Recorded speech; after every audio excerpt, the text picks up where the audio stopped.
दोस्तों, इस दुनिया में सब कुछ टाइम से जुड़ा है। हर इंसान, हर पेड़, हर स्टार, हर गैलेक्सी, सब कुछ एक टाइम पर शुरू होता है, बदलता है और एक दिन खत्म हो जाएगा। पर कभी सोचा है टाइम खुद क्या है? वो जो हमेशा चलता रहता है, क्या उसका भी कोई एंड है? क्या एक दिन ऐसा भी आएगा जब टाइम रुक जाएगा?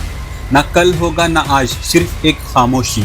इस वीडियो में हम समझेंगे यूनिवर्स का सबसे बड़ा राज, हर सेकेंड, हर मिलियन साल, हर बिलियन साल तक की जर्नी, जहां गैलेक्सीज बनती है, स्टार्स मरते हैं और ब्लैक होल सब कुछ खा जाते हैं, और फिर भी ये रियलिटी खत्म नहीं होती है।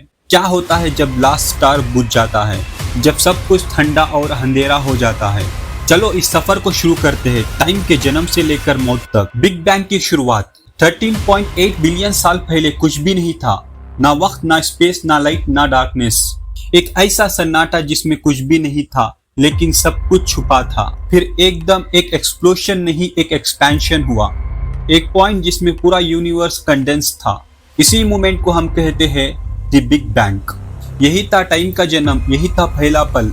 उसी के साथ बने टाइम के पहले सेकेंड, पहला पार्टिकल और पहला एनर्जी बस। सब कुछ एक लॉजिक से हुआ जिसे समझना हमारे दिमाग से बाहर है, पर वहीं से शुरू होती है ये कहानी टाइम की, मैटर की और हमारी। बिग बैंग के तुरंत बाद पूरा यूनिवर्स एक आग के समंदर जैसा था। हर तरफ सिर्फ रोशनी थी, लेकिन ऐसी रोशनी जो किसी चीज को बनने नहीं देती थी। सब कुछ इतना गर्म था कि पार्टिकल्स एक दूसरे से चिपक ही नहीं सकते थे। न एटम्स न लाइट, सब कुछ बंद था एक ब्लेजिंग केस में। लेकिन टाइम गुजरता गया, जैसे बलून फैलता है वैसे ही यूनिवर्स फैलता गया, और जैसे जैसे फैलता गया ठंडा भी पड़ता गया। फिर आया एक शांत पल, 3 साल बाद, जब टेम्परेचर इतना कम हुआ कि इलेक्ट्रॉन्स और प्रोटॉन्स मिलकर एटम्स बनने लगे, और उसी मोमेंट में रोशनी पहली बार यूनिवर्स में आजाद हुई। एक पुरानी रोशनी जो आज भी यूनिवर्स के कोने कोने में गूंजती है। यही था पहला कदम एक दिखाई देने वाला यूनिवर्स की तरफ, जहां आगे चलकर बनेंगे गैलेक्सीज, तारे चमकेंगे और जिंदगी एक कहानी बनेगी। सोचो आप स्पेस में हो, ना कोई आवाज, ना कोई रोशनी, सिर्फ खालीपन।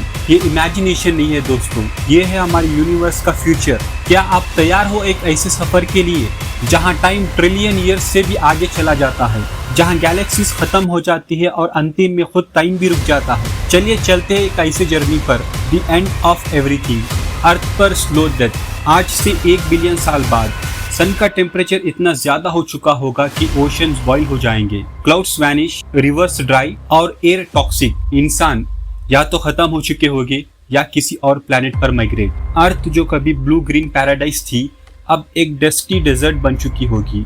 5 बिलियन ईयर्स जब सूरज खुद जल जाएगा। फिर आएगा एक ड्रामेटिक मोमेंट, सन एक रेड जायंट बन जाएगा, इतना बड़ा कि मर्क्यूरी, वीनस और अर्थ को निगल जाएगा, और बन जाएगा एक व्हाइट स्टार जो बस ग्लो कर रहा है, साइलेंटली, स्लोली ठंडा पड़ता हुआ। 100 billion years, galaxies disappear, universe expand हो रहा है, लेकिन सिर्फ साइज में ही नहीं, लोनलीनेस में भी। 100 बिलियन ईयर्स बाद गैलेक्सीज एक दूसरे से इतने दूर हो जाएंगे कि एक गैलेक्सी से दूसरे तक लाइट भी कभी नहीं पहुंच पाएगी। हमारी मिल्की वे एंड्रोमेडा से टकराकर एक जायंट गैलेक्सी बन जाएगी, लेकिन उसके बाद डार्कनेस, आइसोलेशन, एक कॉस्मिक लोनलीनेस।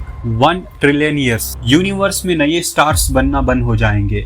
जो स्टार्स बच गए हैं वो अपना फ्यूल खत्म कर चुके होंगे। कोई सनराइज नहीं, कोई लाइट नहीं, सिर्फ डेड स्टार्स, न्यूट्रॉन स्टार्स और ब्लैक होल्स रहेंगे। ये है डीजेनरेट एरा, जहां लाइट की जगह डार्कनेस है और मोशन की जगह loneliness. 10 trillion years, black holes rule. Black holes universe के सबसे ज्यादा खतरनाक मॉन्स्टर्स है।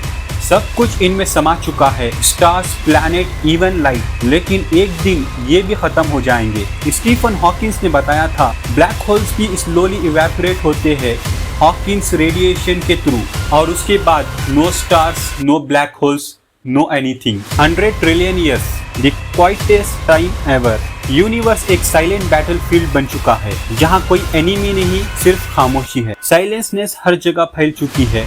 सब कुछ रैंडम है लेकिन मीनिंगलेस है। कुछ मैसिव व्हाइट स्टार शायद क्रिस्टल बन जाएंगे, पर उस रोशनी को देखने वाला कोई नहीं होगा।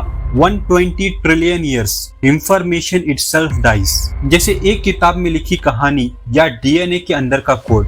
लेकिन साइंटिस्ट का मानना है एक दिन इंफॉर्मेशन भी अरेज हो जाएगी, सब कुछ डिलीट हो जाएगा। ऐसा लगेगा हम लोग यहाँ पर थे ही नहीं। Fall vacuum death. लेकिन रुको, क्या होगा अगर यूनिवर्स की मौत एक साइलेंट फेट से नहीं, एक सडन ब्लास्ट से हो?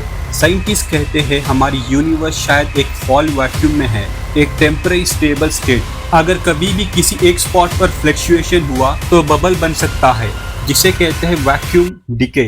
ये बबल लाइट की स्पीड से फैलता है और सब कुछ डिस्ट्रॉय कर सकता है इंस्टेंटली। यूनिवर्स को एक नई रियलिटी में डाल सकता है, यानी इंस्टेंट रीसेट। टाइम का अंतिम पल। अब सिर्फ पार्टिकल्स बचे हैं, वो भी अनस्टेबल है, शायद वो भी खत्म हो जाएंगे और एक दिन कुछ भी नहीं बचेगा, नॉट इवन नथिंग। ना स्पेस, ना टाइम, ना फिजिक्स। क्या यही दी एंड है, या ये सिर्फ एक पॉज है किसी और बिग बैंग के लिए?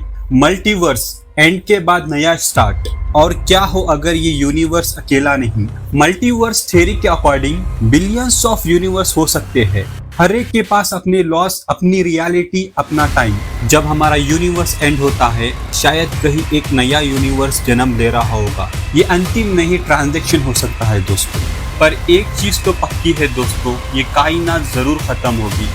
जब सब कुछ खत्म होने वाला ही है दोस्तों, तो एक सब्सक्राइब कर दीजिए इस चैनल को। शायद हम असल जिंदगी में मिले या ना मिले। दोस्तों, ये सब जानकर आपको क्या फील होता है? डर या एक अजीब सी पीस? जब सब कुछ चला जाता है तभी हम लोग को समझ में आता है लाइफ की असली वैल्यू क्या है। आज आप हो, आपकी जिंदगी, आपका सोचना, एक दिन सब कुछ खत्म हो जाएगा, लेकिन जब तक हम हैं, हम कहानी का हिस्सा है। सो बाहर निकल के सितारों को देखिए, बिकॉज आप उन चीजों को देख रहे हो जो एक दिन सिर्फ यादों में ही रहेगी। मेरे इस चैनल को सब्सक्राइब कीजिए अगर वीडियो अच्छा लगे तो।